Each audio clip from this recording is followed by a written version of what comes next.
আগামী 10 এপ্রিল সন্ধ্যা 7:30 আইপিএলের 24তম ম্যাচে মুখোমুখি হবে বিরাট কোহলির রয়্যাল চ্যালেঞ্জার্স বেঙ্গালুরু আর আকসার প্যাটেলের দিল্লি ক্যাপিটালস। আর এই দুই দলের মধ্যে ম্যাচে কোন দল জয়লাভ করবে এবার তারই ভবিষ্যৎবাণী করল জ্যোতিষীটিয়া।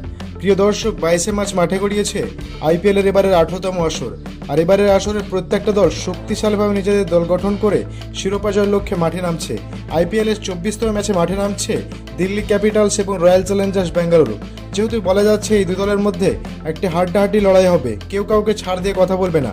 আইপিএলে এখন পর্যন্ত এই দুই দলের 31 বারে দেখায় 19 বার জয় পেয়েছে রয়্যাল চ্যালেঞ্জার্স বেঙ্গালুরু আর 11 ম্যাচে জয় পেয়েছে দিল্লি ক্যাপিটালস। আর এক ম্যাচে কোনো রকম রেজাল্ট আসেনি।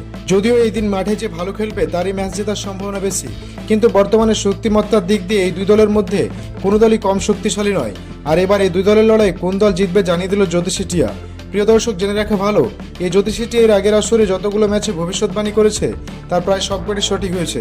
আর এবার এই 18তম আসরের 24তম ম্যাচকে নিয়ে ভবিষ্যৎবাণী করেছে জ্যোতিষীটিয়ার ভবিষ্যৎবাণী হতে জানা যায় এই ম্যাচে বিরাট কোহলির রয়্যাল চ্যালেঞ্জার্স বেঙ্গালুরু জিততে চলেছে। প্রিয় দর্শক, আইপিএলের 24তম ম্যাচে কোন দল জিতবে বলে আপনি মনে করছেন তা নিচে অবশ্যই কমেন্ট করে জানাবেন। ধন্যবাদ সবাইকে।